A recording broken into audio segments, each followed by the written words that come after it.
est-ce que c'est légitime? Est-ce que de temps en temps je lui donne des coups de poing, etc. Et je ne sais pas si c'est bien ou non. Alors, qu'est-ce qu'il a répondu le frère? Il a dit, écoutez, frapper une femme, c'est l'éduquer.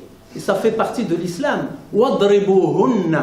Et il a même cité le verset du Coran. Wadribuhunna, frappez-les. Hein? Il a cité le verset du Coran. Et on essaie, puisque l'État du Maroc dépense des milliards dans des campagnes pour arrêter la violence contre les femmes, en disant non à la violence contre les femmes, eh ben le frère il a été obligé de se justifier en disant ce slogan non à la violence contre les femmes, c'est un slogan occidental qui n'a rien à voir avec notre culture. Et voilà, vous avez parlé tout à l'heure de la violence, voilà la violence qu'on justifie à travers les textes, en utilisant même les textes. Et on est en plein débat actuellement sur l'avortement au Maroc. On utilise des textes pour dire que la femme n'a pas le droit d'avorter, alors qu'il s'agit de son corps. Il s'agit, c'est elle qui est responsable du bébé, c'est elle qui va devenir mère, c'est elle qui va élever cet enfant. Donc c'est sa responsabilité, elle, avant l'homme. Mais c'est les hommes qui parlent à sa place en disant, voilà, il n'a pas le droit d'avorter, il n'a que supporter et assumer.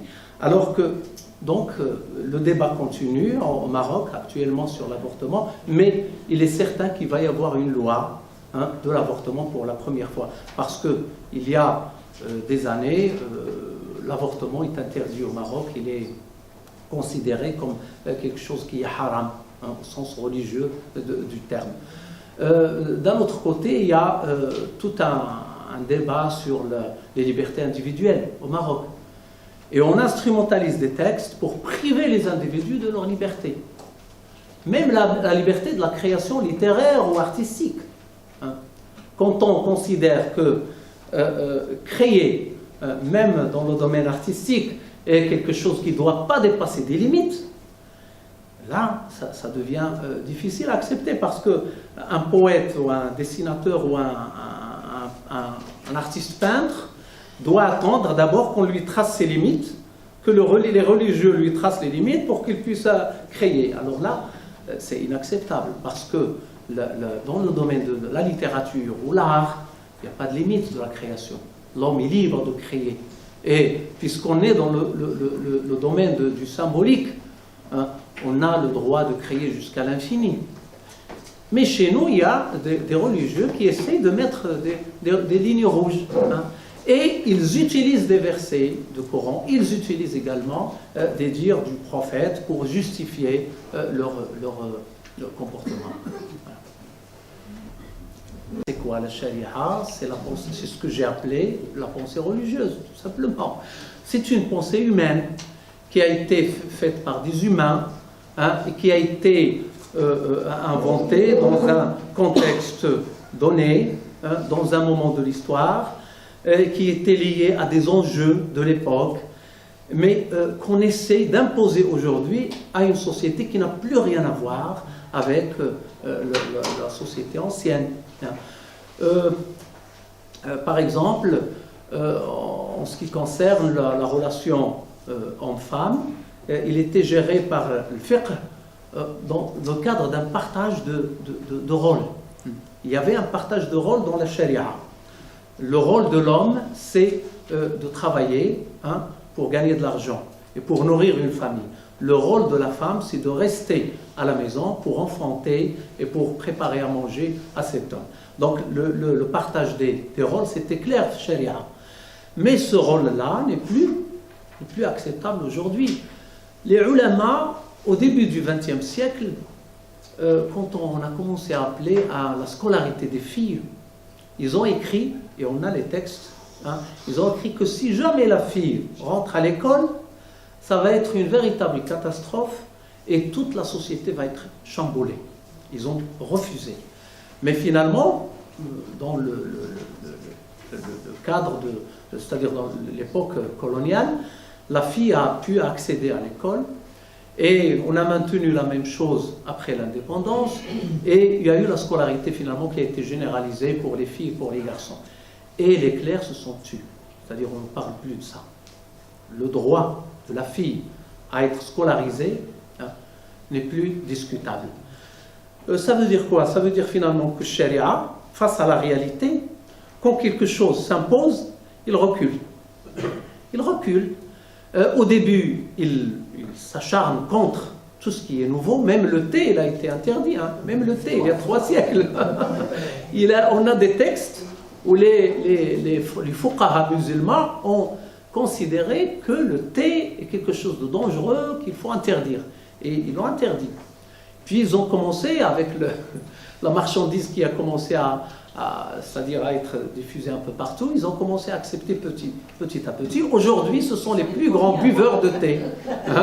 Les religieux sont les plus grands buveurs de thé chez nous. C'est comme ça. La charia, c'est de la pensée humaine, c'est une interprétation, c'est une lecture des textes dans un moment donné de l'histoire. Aujourd'hui, on a besoin d'une rénovation de la pensée religieuse, c'est-à-dire d'une charia pour aujourd'hui. On ne peut plus gérer les affaires des sociétés musulmanes d'aujourd'hui à travers la charia ancienne. Et ça, c'est l'un des grands obstacles pour le processus de modernisation. Alors, 3 autres questions. D'abord, Gilbert Méliès, qui me permettra de signaler la réédition de sa thèse, sa grande thèse, publiée il y a plus d'une trentaine d'années, chez Abdelrahman Bouchen. Donc, question. Première question sur les 3, sur la vague de 3. Oui, rapidement. Je pense que ce que vous nous avez exposé relève plus de l'islamisme idéologique que de l'islam en soi. Et l'islam en soi, je ne sais pas bien ce que ça veut dire. Il y a des musulmans, mais l'islam en soi, il faudrait en discuter. Bon. Je pense qu'il faut expliquer tout ce que vous avez dit par tout un passé, ce que Brodel appelait le temps long. Je me rappelle les manuels d'histoire algériens. Il y a eu une thèse qui a été faite là-dessus qui n'a évidemment jamais été publiée, où l'avis algérien Ahmed Tawfiq al-Madani ne disait jamais l'istirmar. Il disait al-istirmar as-salibi. Le colonialisme croisé. Donc vous voyez, le temps long joue beaucoup. Encore 2 remarques, et puis je vous laisse tranquille.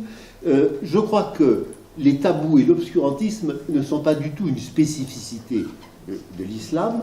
Je peux vous dire que lorsque j'ai lu Marou, l'histoire de l'éducation dans l'Antiquité, et que j'ai vu comment étaient traitées les femmes à l'époque de Périclès, qui a fondé la démocratie, mais seuls les hommes étaient des citoyens, vous le savez, et qu'une femme qui sortait comme ça dans la rue à Athènes, elle n'était pas très catholique, si je puis ainsi m'exprimer. Et ça m'a fait penser, quand j'ai lu ça, je viens sur moi, à ma grand-mère de Briançon qui ne sortait jamais de chez elle sans avoir la tête couverte pour aller à l'église, autrement ça ne passait pas. Et enfin, dans ce livre, dans cette thèse sur l'histoire dans les manuels d'histoire algérienne, excusez-moi, je connais mieux l'Algérie que le Maroc, est-ce que, par exemple, on peut trouver, et la réponse est non, l'existence, il y a 1000 ans, il n'y a pas eu des fuqaha, il y a eu de grands philosophes. Il y en a un que j'ai lu, dont j'ai lu l'an dernier, en français, en arabe, à gauche, j'avais la traduction en français, Risalat al-Ghufran d'Abul Ala al-Ma'ari. Bon, quand vous voyez l'extraordinaire ouverture d'esprit de cet homme, il y a un millénaire de ça, hein, c'est lui il utilise couramment le terme de Mulhid al-Had, athéisme, lequel, d'après un de mes collègues de Nancy, n'apparaît en français qu'au XVIe siècle. Donc vous avez là quelque chose de tout à fait étonnant par rapport à ce que vous dites, et ça fait partie de cette période du summum, du zénith de la civilisation islamo-arabe. Et lui-même ne savait pas, il disait finalement ce monde est en décrépitude, il était d'un pessimisme effroyable, il disait finalement seul Dieu est parfait, la seule chose c'est que pour autant qu'il existe. Donc est-ce que les gens à l'heure actuelle au Maroc ou dans les pays musulmans connaissent ce genre de réflexion d'un niveau extraordinaire? Voilà, excusez-moi, Merci. Deuxième question.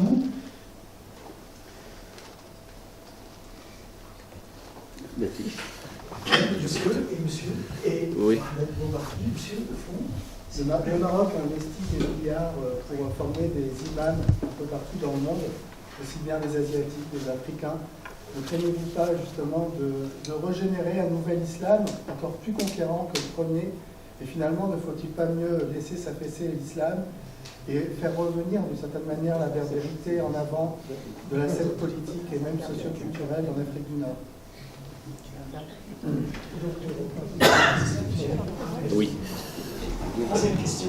Enfin, moi, c'est pas une question du tout. D'abord, je vous remercie pour votre conférence et je comprends vraiment votre enthousiasme et votre vécu qui vous pousse peut-être à quelques excès. Parce qu'en fait, votre discours, finalement, c'est un discours de militant. Et en venant ici, je suis venu écouter une conférence intellectuellement, d'histoire, une approche plus zen, plus fondée quelque part. Ce militantisme vous a poussé à commettre quelques erreurs, en fait, quelques erreurs de langage. Par exemple, vous avez dit le musulman en France, il est hautain. Il regarde, enfin, c'est pas le musulman. Enfin, j'imagine que vous parlez de l'islamiste. Parce que c'est le musulman, enfin, c'est une insulte à tous les musulmans. Le musulman intégriste. Là, vous ne l'avez pas précisé du tout. Là, vous avez obscurci, en fait, vous avez forcé un peu le trait et présenté la société arabe comme une société schizophrène. Je ne comprends pas. En fait, le schizophrénisme de l'être humain en général, il est commun à toutes les religions. Un catholique va penser aussi que Ève descend de la côte d'Adam, alors que ce n'est pas vrai du tout. Vous comprenez ce que je veux dire? Je crois que l'intégrité intellectuelle pousse à être un peu plus, dire, ne pas rentrer comme ça dans des journalistes. Je comprends, c'est un discours militant, je le comprends, on peut y adhérer ou non. Ça, au niveau militant, peut-être, je peux comprendre, je peux vous soutenir, mais pas intellectuellement parlant. Voilà. Et autre chose, vous avez parlé de 40 000 épouses adolescentes ou fois mineures au Maroc. Est-ce que c'est des chiffres officiels ou des chiffres... Sachant que le mariage en islam ne peut se contracter, j'allais dire, entre deux familles, un mariage religieux, entre guillemets. Est-ce que vous parlez de ça? Est-ce que l'État doit mettre un muqaddam ou un qaïd ou je ne sais pas quoi derrière chaque famille pour voir si ils se marient normalement? Enfin, c'est des questions qui m'intéressent. Moi, j'ai peur de rentrer au Maroc. Quand j'ai entendu ça, je dis, ça y est, le Maroc n'est plus le même. Vous avez parlé aussi de la djellaba de Mohamed VI en l'occurrence. Est-ce que la djellaba c'est un signe de passé, un signe traditionnel qui n'est pas entré dans la modernité, ou bien c'est une tradition entre guillemets vestimentaire qui a sa place dans le paysage marocain, tout simplement? Oui, merci. Alors l'islam en soi, ça existe.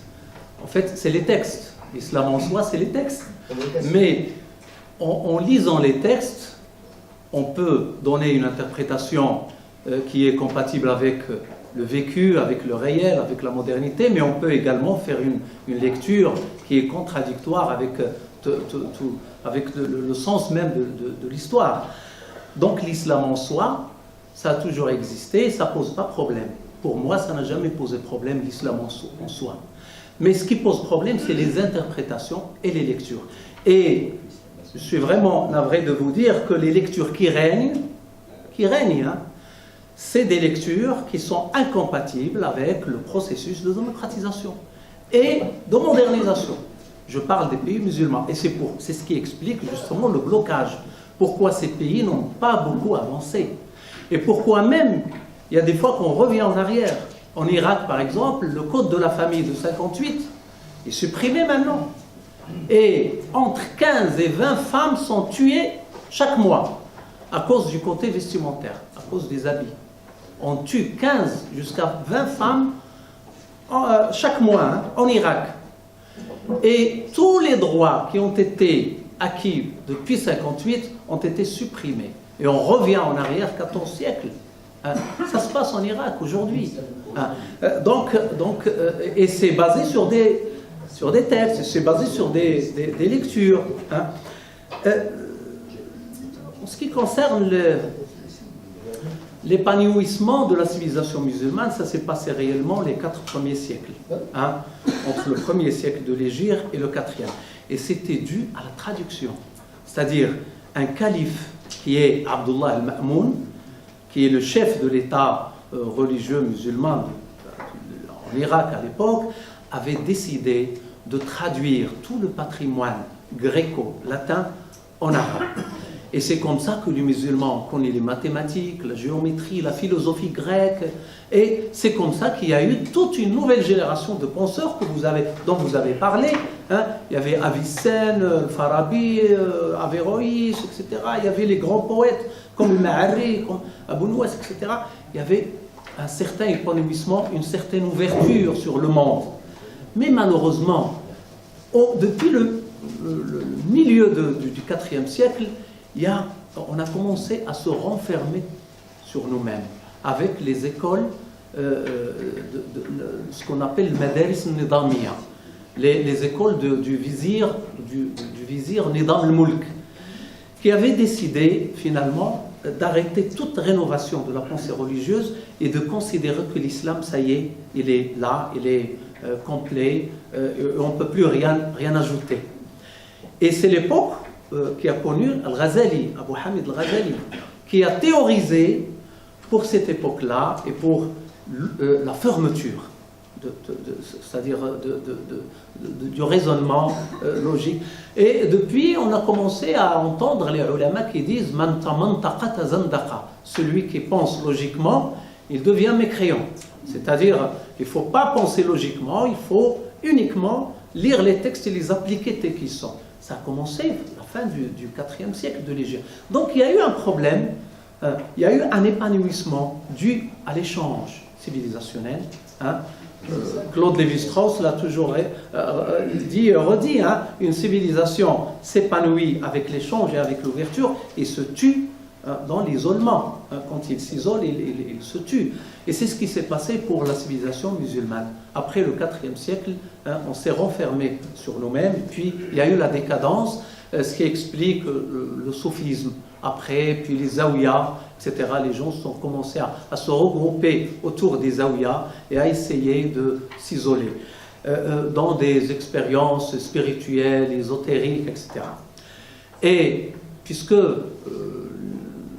Madame qui a pris la parole tout à l'heure a parlé de la science, qu'il va nous parler de la science chez les musulmans, eh bien, Averroès était la dernière personne, le dernier penseur qui a tiré l'alarme en disant, voilà, pour rester, c'est-à-dire sur le même niveau de civilisation, il faut absolument garder le raisonnement logique et s'ouvrir sur la science et sur les raisonnements scientifiques.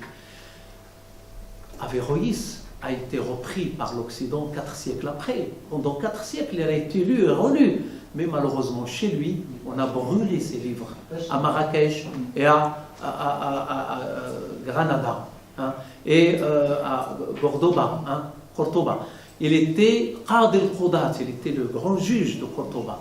Il a été, c'est-à-dire rejeté par la population et on a brûlé tous ses livres. Alors cet homme-là va être un cadre référentiel pour l'Occident, pour les Européens pendant 4 siècles après. Mais chez les musulmans, il a été rejeté seulement parce qu'il a dit qu'on peut arriver à la vérité, à découvrir la vérité à travers le raisonnement logique uniquement, sans recourir aux textes religieux. Et les clercs ont refusé en disant que l'unique vérité qui existe, c'est la vérité religieuse, et on ne peut jamais arriver à la religion que par la voie religieuse et par le raisonnement religieux ou bien la pensée religieuse. Voilà donc, malheureusement, ce qui s'est passé, c'est un déclin. Hein, et après 8 siècles, les musulmans se sont réveillés avec l'arrivée des armées des colons, hein, et ils ont connu le protectorat, ils ont connu l'ère coloniale, et après l'ère coloniale, après l'indépendance, au lieu d'aller de l'avant, ils ont reculé parce qu'ils se sont heurtés à plusieurs problèmes. Et Abdullah al-Arwi, il a dit lui-même, il a dit à chaque fois que le musulman se heurte à un obstacle, il revient en arrière vers le passé pour chercher des solutions. Et c'est ce qui explique le salafisme. Parce que le salafisme, c'est quoi? Ça vient de salaf. Et le salaf, c'est les ancêtres. C'est les générations passées. Donc le salafisme, c'est de revenir en arrière pour chercher des solutions dans le passé. Alors, la formation des imams au Maroc, c'est un enjeu stratégique régional pour le régime marocain. Mais ça se passe dans le cadre d'un plan occidental, un plan américain. Et même la France, elle est convaincue de l'importance de cela.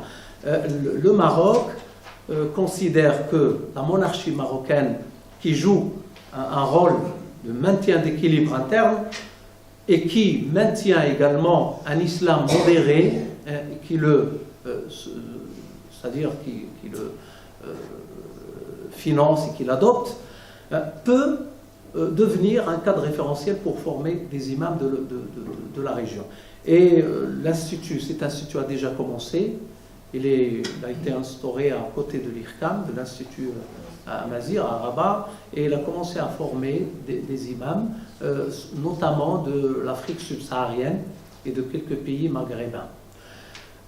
Alors, un islam modéré, c'est quoi exactement? Pour moi, un islam modéré, ça doit se montrer d'abord dans les lois. C'est-à-dire, il faut revoir le code pénal marocain si on veut avoir un islam modéré. Avec le code pénal actuel, on ne peut pas parler d'un islam modéré. Parce que le code pénal actuel, il interdit le Marocain à choisir librement une autre religion. Il est puni. Il interdit le Marocain à manger pendant le Ramadan, quand il a ce choix, quand il n'est pas convaincu. Il est puni, 6 mois de prison. Donc, je ne sais pas ce que c'est qu'exactement l'islam modéré. À mon avis, l'islam modéré, c'est un islam, c'est une nouvelle lecture qui essaie d'adapter les textes religieux à la réalité actuelle. L'islam modéré, c'est ça. Mais pour que ça soit fait, il faut que ça soit autorisé par les autorités. Les autorités n'arrivent pas à trancher. C'est-à-dire ils gardent la même stratégie de jadis, c'est-à-dire aller et venir entre les deux mondes, modernité, traditionnalisme. Donc, puisqu'on n'arrive pas à trancher sur le plan politique, je crois que ce sera difficile, vraiment difficile, de parler d'un islam modéré et de former des imams. Donc, dans la Constitution, il faut qu'il y ait cet islam modéré, en reconnaissant toutes les libertés du monde moderne, et également la liberté de conscience. Dans la Constitution marocaine, on ne reconnaît pas la liberté de conscience. C'est vrai que la commission de révision de la Constitution avait formé une phrase où il parlait de la responsabilité de l'État de protéger la liberté de conscience. Mais malheureusement, cette phrase a été supprimée les 2 dernières semaines avant le référendum. Donc, un pays qui ne reconnaît pas dans sa constitution les libertés et les droits élémentaires du citoyen ne peut pas se vanter de former les autres en un islam modéré. Alors, ce qui est militant et ce qui est académique, etc., en fait, ce que je vous ai présenté, c'était le fruit d'un travail de longue haleine, un travail académique. Mais la manière de le présenter, je l'ai présenté à partir de la situation dans laquelle on se trouve, tout simplement. Et je crois que c'est-à-dire pour un débat, c'est-à-dire qui est lié à la conjoncture et à la situation actuelle, il faudrait dire les choses comme ils sont. Et je ne crois pas qu'il y a d'excès dans ce que j'ai présenté. Il n'y a pas d'excès. Et s'il y a d'excès, on peut en discuter. Et je peux argumenter. Il y a des confusions dans le vocabulaire. Non. Parce que vous avez parlé, par exemple, le musulman. Enfin, je parle de musulman en France. Ça, par exemple, non, ça c'est clair. Moi, je comprends. Vous avez tout à fait raison. À la rigueur, je comprends bien ce que vous dites. Mais quelqu'un qui vient à Lyon, qui n'a jamais vu le Maroc, peut dire, mais finalement, le musulman est hautain, alors parce que son voisin a une barbe, il lui fait peur, alors du coup, tous les musulmans sont hautains, sont orgueilleux, tout ça, sont le droit. Vous avez la Je propose qu'on garde la méthode qu'on a adoptée, c'est-à-dire... Vous avez tout à fait raison, mais je parle du musulman intégriste. Pourquoi? Parce que les premiers musulmans qui sont venus, par exemple, en France, la première génération d'immigrés, on les appelait les invisibles. C'était des invisibles, c'était des gens qui vivaient en France, qui travaillaient, mais qui travaillaient pour le pays, mais qui étaient invisibles parce qu'ils n'avaient pas de revendication. C'est des gens qui faisaient leurs prières chez eux, mais qui ne dérangeaient pas l'entourage, ni le milieu public. La troisième génération, ça a beaucoup changé, il faut reconnaître que ça a changé. Le Marocain de genre immigré aujourd'hui, la troisième génération qui a la nationalité, il a des revendications. Mais ces revendications-là ne sont pas compatibles avec les principes et les valeurs, il faut le dire, de la République. D'où vient le problème? Je ne parle pas du musulman, mais je parle du musulman qui a été encadré par les deux tendances dont j'ai parlé dans mon exposé. Les deux tendances, c'est les frères musulmans d'Égypte ou le wahhabisme international. Et aujourd'hui, avec des réseaux de financement colossaux, on arrive à encadrer un grand nombre de la jeunesse des familles musulmanes en Occident. J'étais en Hollande, par exemple, à Rotterdam et à La Haye, à Den Haag. On m'a dit que 173 jeunes, filles et garçons, sont partis en Syrie, alors qu'ils n'ont pas encore 18 ans. 173. Et 32 parmi ces 173 ont trouvé la mort, déjà. Alors, qui est-ce qui les a envoyés, ces 173? Et puis, il y a une rencontre qui a été organisée à Den Haag, où ils ont réuni 2000 personnes. Ils ont fait appel à 8 personnes qui sont venues des pays musulmans pour prêcher devant les 2000 personnes de Den Haag. Mais pour dire quoi? C'est des théoriciens de l'intégrisme, c'est-à-dire des salafistes. Ça explique quoi finalement? Ça explique qu'il y a la montée de l'intégrisme. Et moi, ce que j'ai essayé d'expliquer, c'est pourquoi, qu'est-ce qui justifie cette montée de l'intégrisme? Et ça n'empêche pas, ça ne veut pas dire qu'il n'y a pas de bons musulmans qui ne sont pas intégristes, qui sont tolérants, etc. Ça existe, c'est même la majorité. Mais malheureusement, on a affaire à une minorité active